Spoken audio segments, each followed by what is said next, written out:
there's less than 10 shipyards in North America building cruise serve vessels. Wow. Less than 10. I was going to say 6, 5, but there might be a couple I'm missing here they're building some boats. So I want to be a little careful, a little conservative. But imagine losing 75 or 80% of your infrastructure over 3 decades, and you have to go, wow. I mean, Palmer Johnson, gone. Christensen, gone. Lazzara Yachts, gone. Yeah. Northern Marine, gone. Crescent Beach Boat Builders, gone. Now Crescent Custom Yachts is just finished a Christensen hull, and they've got a beautiful boat they delivered. But they're there, and we hope they maintain and become successful. But you just go down the list and you realize Trinity. Wow, all the boats that Trinity built, gone. And we now are a completely different yachting industry today than we were. And it's maybe parts of that are inevitable. Costs of labor are high. You can go to China, you can go to Taiwan, you can go to Turkey, and you can get some pretty good quality boats built with cheap labor. That therein lies the conversation one day of, should there be some more protectionism in the United States? The Jones Act certainly was one layer of protection, does some things for us, but not a lot. There's a lot of boat dealers who might hear this podcast that will say, Rick, shut up. Did you say the Jones Act? The Jones Act. I mentioned the Jones Act. That's a conversation too, because it has so much influence, particularly on the larger boats we deal with. Well, I think that to your earlier point, every single one of those yacht builders was an American yacht builder that they thought that the Jones Act would protect them. It actually sank them.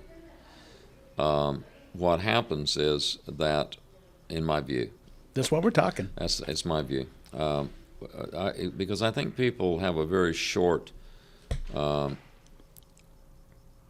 frame and not enough respect for history and people that make history and that move markets and do things that are we get the benefits of. Now, for example, more than 100 years ago, there was, you mentioned it before the podcast actually started, the Limitation of Liability Act. Right. That was passed in 1851. That was designed to protect American shipping. In other words, the idea was that if your ship sank, you should not lose everything in that loss. So it protected you to the value of the vessel that sank. Your limitation fund would be the value of the thing that sank after the sinking. Right. And that was the fund that was created, the Limitation of Liability Act. That was also the year, 1851, of something called the America's Cup. My very tenuous connection between the two is that they're both maritime, both legendary. They're both still here. There you go.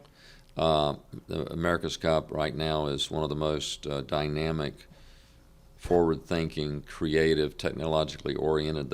You can talk about the foiling cats as being something, but frankly, I see no difference between a foiling cat in the America's Cup than a board in the crossing from Bimini to Palm Beach. There you go. They're all part of the same wonderful global world that we live in. In fact, the crossing vessels would probably be auxiliary vessels on yachts. That's right. But the yacht world as a whole, the yacht world gave birth to the America's Cup. It was the yachting class. It started regattas. They used back in the day, and then before August, the royal families, in August, of course, as we all know, they would go up to Scotland to shoot birds. But before that, they would sail in the Solent. And they would go down to the Solent south of Southampton and north of the Isle of Wight and have their races. But out of all of that, wind and sailboats arose the yacht world. Yeah. And it's not like these things they're not happenstance. If you look at the great yachting events, it's not an accident that the greatest boat shows are on the best places to be on Earth at the time they happen. What better place to be on Earth than Miami in the month of February? There you go. voila, Yeah. the Miami Boat Show. Miami, Monaco's not bad in September. The end of the season, everyone's enjoyed their summer cruising. The September has arrived. The Mistrals have not yet arrived. It's starting to get a little chilly. Some days it can be actually very hot, that last vestige of heat in the summer. Yeah. But everything's happening right there. And that's why it becomes this magical industry that everyone loves. They can't describe it very well. They kind of sense it. They kind of feel it. But whether you're in Palm Beach in March or Fort Lauderdale in October, the weather's perfect, both ends of the spectrum there. It's not happenstance. It's some of it's geographic. I got that, but there's a lot of the world is geographic. So you kind of what part of that geometry or geographical location do you want to grab onto? So my point is, in a very short period of time, we've talked about someone seeing the apple farmer, who named his yacht, of course, Golden Delicious, right, is embracing his success in life. He not only raised apples, he raised a certain type of apple. But what did he want to do after he had earned it and after he had made his mark and after he had made his fortune? He said, I'm going to design a boat that I can enjoy. So it had no outside walkways because it's too cold. Right. In the Pacific Northwest. Yeah. And the draft was shallow because there's a lot of shoals and rocks in that part of the world. He designed, in his own apple orchard mind, he's probably brilliant, apple farmer brain, the perfect boat that became almost a standard in the yacht world. There you go. First built by Westport. Yeah. American build, competitive American build. They're a success story. They're solid.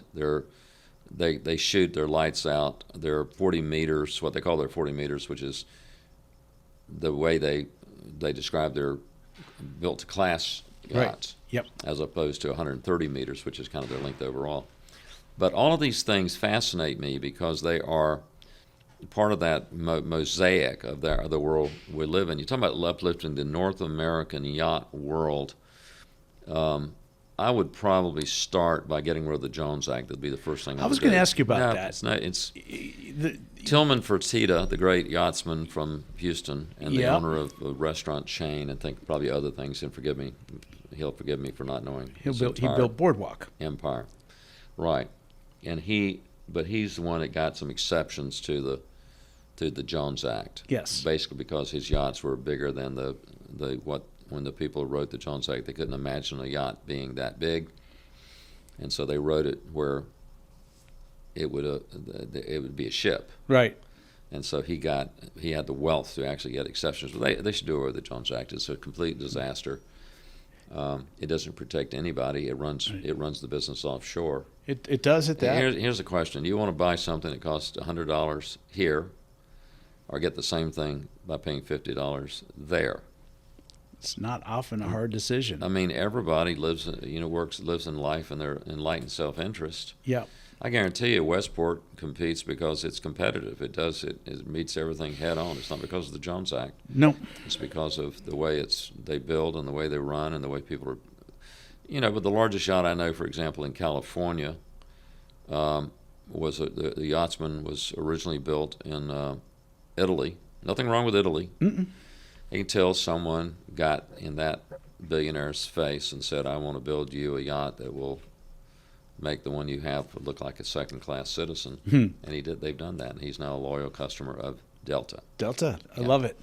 So, we hope, because I mean, also, a lot of things along the way that you mentioned, some of the failures of the North American yachting world, and I just think we're into that. We're in one of those inflection points. What did you say you did in 1979 earlier? I went to school. I started commercial diving. Yeah. So that's when you came out of school? I came out of school in 1980. Mm-hmm. 1979, if you Googled 1979, you would find that, like 1998, it was one of those years where everything changed. That was the Iranian Revolution. That was the hostages. The hostages, the Islamic Revolution, the Great Migration of people all over the world. It was the OPEC is now underway. The oil we producing had just nations had were in charge. gas lines and ridiculously expensive fuel. I mean, it was almost There were touching other $1 things a gallon happening back that year, then. but it was a major year. Yep. Having to do with the some of the things in the Middle East. A lot of it was Middle East related. Were you in Saudi at the time? I was there till November of '79, the Okay. beginning of the Islamic Revolution, the return of Ayatollah Khomeini. What a time to be over there in the Middle East. In a beautiful country that was, in my view anyway, but that was the year of the Al-Kabar Towers incident. That was the year that the radicals took over the holy city of Mecca. Mecca, right? And that was the year they bombed the Marine barracks in Lebanon. Right, yeah. I mean, the whole world was in upheaval almost overnight, and then along came Ronald Reagan. Yeah, I tell you what, and things turned around. It's true, and I mean, no one wants. A lot of people don't want to admit it because of their political affiliations and so forth. But it's true. It is what it is. It is what it is. Yep. You can have, there's no such thing as your truth. There's truth and there's falsity. You just need to go through life trying to figure out the difference. And it's funny how you look at success and what that looks like. So, for instance, Reagan comes into office, and fairly quickly we started to become more energy self-sufficient, and fuel and oil costs were being reduced. And guess what happens when you're exploring offshore for oil and all of a sudden oil costs get reduced? They stop exploring. It doesn't make sense. That's right. We'll leave it in the ground and wait for a time when it's more profitable, take it out of the ground. And that's what drove me out of the oil fields and commercial diving and right into the lap of yachting. So, it's unintended course. consequences. Change course. Which we pivot. You have to do what you have to do, Well, if right? you think in 1980, which was 34 years ago, is that 44 years ago? 44 years ago. Yeah. 44 years ago. With Ted Arison, who became the great billionaire that who Acosta's, that family and that Acosta as a company now owns 13 cruise lines. Right. Buying a 60-foot Hatteras. That was a big boat back then, too, by the way. Yeah, but I think that the world was changing in ways. I mean, that was 1980, 79, 80. As you said, South Florida was a very different place. Well, the yacht world in America, as we knew it, was a different place. Somewhere not too long after that, you had the Brunswick blow up. The Brunswick was suddenly acquiring yacht builders or boat builders. Mm-hmm. I don't know that they ever really made that transition into yachts. Not well. I think in our times, Rick, I mean, you must be thinking also that's your subject matter, thinking about Marine Max, the advent of Marine Max. Oh, absolutely. Up in Clearwater. I lived in their backyard when that was coming together. I remember when they came online, you could buy them for $4 a share. Wow. I don't know what it is today, but I suspect whole lot it's more a lot than more $4 a share, that's for sure. And great people, and they are in the yacht world. Yeah. Yeah. I hope to have the opportunity to speak with Chuck one day. I think Chuck Cashman is a very articulate spokesperson for Marine Max. I don't know the structure of Marine Max. I don't know exactly who's who and what's what there. But I know who Chuck Cashman is, and I don't need to know all that other stuff. Right. Because if I need something, I'm going to go to him first. Go. There you go. And that's also the beauty of this industry. It's a people industry. But it's the consolidation of the brokerage side of our industry, and then you have the consolidation of the marina side, and we have a lot of that going on. Right. So one of the things you hear me talk about, you mentioned brokerage, you mentioned Marine Max, the way this industry has evolved. The health of our industry is what I think needs to be in focus. It's a different industry, and that's all right. Every industry changes. We know that, we accept that, and we expect that. And we may never get back to the days we were building so many yachts in the United States, but we are still the dominant force in the world for yachting. Without a doubt. Without a doubt, period. And companies like Marine Max and companies like Safe Harbor and what you see John and Michael Kelly doing with the Bradford organization and what they're rolling up and what they're building. There's a good momentum going that I think we pay attention to, which is ideally good for the business, good for the industry. So when I start looking at what this looks like, one of the things I talk about is what I call my sacred triad, the sacred trinity, if you want to go down that path. There are three pillars, I think, of essential elements that make this industry healthy. Okay. If these pillars are healthy, the industry tends to be healthy. Okay. One is the owners. Right. And people would probably listen to this podcast and say, the owners, come on, Rick. I mean, they're billionaires, millionaires. Why are you worried about them?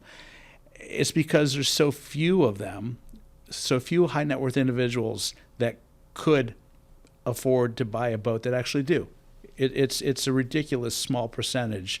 And so when you realize you're dealing with anywhere from 4 to 6% of all the high net worth individuals that are our customers, you don't have to piss off very many of them to all of us and see what that effect has on our industry. Right. And imagine our industry if all of a sudden all these guys say, screw it, I'm just going to charter a boat if I want to be in the ocean. Buying a boat, owning a boat doesn't make any sense. I've learned in the yacht world, Rick, that the very rich are different from you and me. They got more money than you and I have. Exactly. But that aside, I've made some good friendships with some very wealthy people. That's right. That's true. They have more money. They have more money. Now, without the owners, there is nothing There's no for industry. the yacht world. There's no industry. Now, you also have this metric. At the very top, you have between 2,500 to 3,200 billionaires in the world. At the base of the entry-level yachtsman, you have 187,000 in the world, people worth more than 32 million. There you go. Only. Yeah.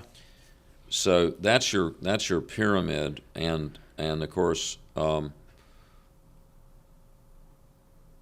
I totally agree that without the, I mean, it is a luxury thing. It's actually evolving beyond luxury as we see yacht ownership become more merging with the scientific world and the philanthropic world. They're doing better with the yachting world. Mm-hmm. There's a lot of newcomers to that initiative, but as far as I'm concerned, that's more the merrier. You can't break. No question. You can't have enough. They're going to be breakthroughs, and we're having breakthroughs every day. So we have to keep them in the game. Mm-hmm. And you in your practice, Michael, you talk to these guys on a daily basis. You hear the stories. I know you got client attorney privilege, so you're limited as to what you can share, but I'm certain you have some perspective that talks to why owners get in and stay in and why owners get out. Right. And as an industry, what can we do better? What can we do to keep these boys and girls in the game with us? I really do think that it's every successful organization in the yacht world is no different from any other industry. To a great extent, it is the execution of what your core business is. What is your core competency? You stay inside that envelope of your core competency, and you have what I think of as the kind of the 3 C's of competency is one, commitment is another, and character. Mm. So you look at these builders. Fed ship, European build. Okay, I got that. You do too. Lursen, European build. Yep. But there is a certain 3 C's of those builds. They do have competency. They have commitment to what they do. They are unabashed. They're building the best yachts they can build. Yep. And then they have character. You don't see anybody saying, that they did this or fiddled there or cut this corner or cut that corner. Somebody just learned about it. Mm-hmm. I think that the American yacht building world is, I don't know. We hit a patch there, and it seemed like every day there'd be another marina with another boat yard, another rump yard. I called it another. They're going to build 2 boats or this or that. Yeah. But I think that's sorted out, and now there's we're going to start to enter a new day, which I think it's a world of, it's a lot of the smaller boats are suddenly starting to come up. I'm talking about the small sailboats, the small, even as low as surfboards, but windsurfers, people getting out on the water, enjoying boating. And the COVID period kind of proved that was a great way to enjoy your life. Oh yeah. No matter what's going on around you. Yeah. And now we're entering into this new kind of phase that I hope will result in the resurgence of some of those organizations you mentioned that I thought were wonderful. They were, and they are, and so for instance, just speaking to what you just touched on, Delta Marine, for instance, I understand they have 4 or 5 new projects now. Fantastic. Wow. Yeah. That shipyard, unless you spend some time and understand what they do and how they do it, you may not realize that they build to a standard that's comparable to Northern Europe. They really do. Oh no, absolutely. I've been involved in dozens right. of builds with Delta over 30 years, and the attention to detail and the pride that they put into their product is tangible. It's real. Berger Boat Company, what Jim and Ron are doing up there in Manitowoc right now under Howard's tutelage, they're maintaining that pedigree. They've got a 55-meter boat right now that's they've never going through. let their standards suffer. Nope. And of course, Westport, I would say the same thing. I'd like to see what Tim Charles did with the boat that Crescent just built. I understand that it's pretty spectacular. So here we've got 1, 2, 3, 4 examples of builders that are doing well. Ollie hand +354 623. Sorry. That's all right. 0800. It can mean that's Finland, so it could be the volcano has blown again, or Boom. just kidding. So We'll call him back, obviously. no problem. So the messaging, part of this messaging is to give these guys a chance. If you're considering the acquisition of a vessel through brokerage, look at those brands. They're good brands. If you're really serious about building new, take a fresh look, because that's what we need as an industry, is to prop up. The shipyards have to stand on their own 2 feet, no question about it. But if we can help push business their way, I think it's a win-win for everybody in the industry, in the U.S. North American industry for sure. I would like to comment on that in a sense that I think maybe one of the things that I know you've been historically involved with the International Superyacht Society. I have. I think it's one of the purest organizations. It's been around 3 decades. It has the greatest honest voice in the industry for a trade organization of that size and sort. It's pure. It has no pure. real agenda. That's right. It's never compromised. Its standards. Its principles. There have been a lot of these magazines that have they create their own award shows and so forth. I'm not saying there's anything wrong with those. I just don't know enough about them. But the ISS is not a magazine. It's not trying to incur favor with any particular builder. No. So what I think now with the advent of there's a new committee, chaired incidentally by Ron Cleveringa. There you go. But it's going to be the true interface, I hope, between the American and international, but American needs an interface with the flag states, and the flag states with the IMO. I think the IMO is not an organization that is fully appreciated in the yacht world, but it is the #1 most important organization in the world for maritime affairs. In the yacht world, and so correct forth. me if I'm wrong, is it just CBS that has a seat at the IMO? Yeah, I think Seabass has some kind of an affiliate representation there, and there's one person. But I really think that the way to understand this idea, one thing I've noticed in so many industries, and particularly the yacht world, is no exception. Teamwork is just going to be the thing that rules the day, and so every flag state is a competitor. but every flag state also is a part of the same global regime of how are all these vessels out there? Are they just privately owned for private pleasure, or are they commercially owned to carry people, to carry the public? You have all these different divisions and subdivisions.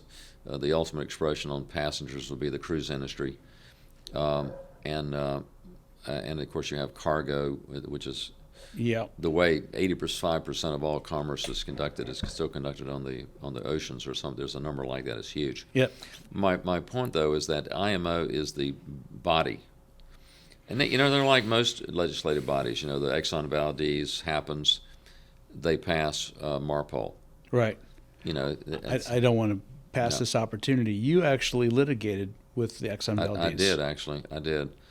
It's just one of those things. The phone rings, you can't explain it, and it's Exxon calling, and they had this terrible event in Prince William Sound, and there were cases filed in Florida, and I handled the Florida cases. I was consulted and liaised with the big team. I mean, Exxon's based in Houston, but there was that team, and then there was a team up in, I think it was Tennessee, that was kind of running the show. But yeah, I had the Florida cases. I handled all of them. Had been fascinating. Yeah, it's great. I mean, it's what's fascinating about it, and it's funny because you want to raise the North American yacht building organization. I think that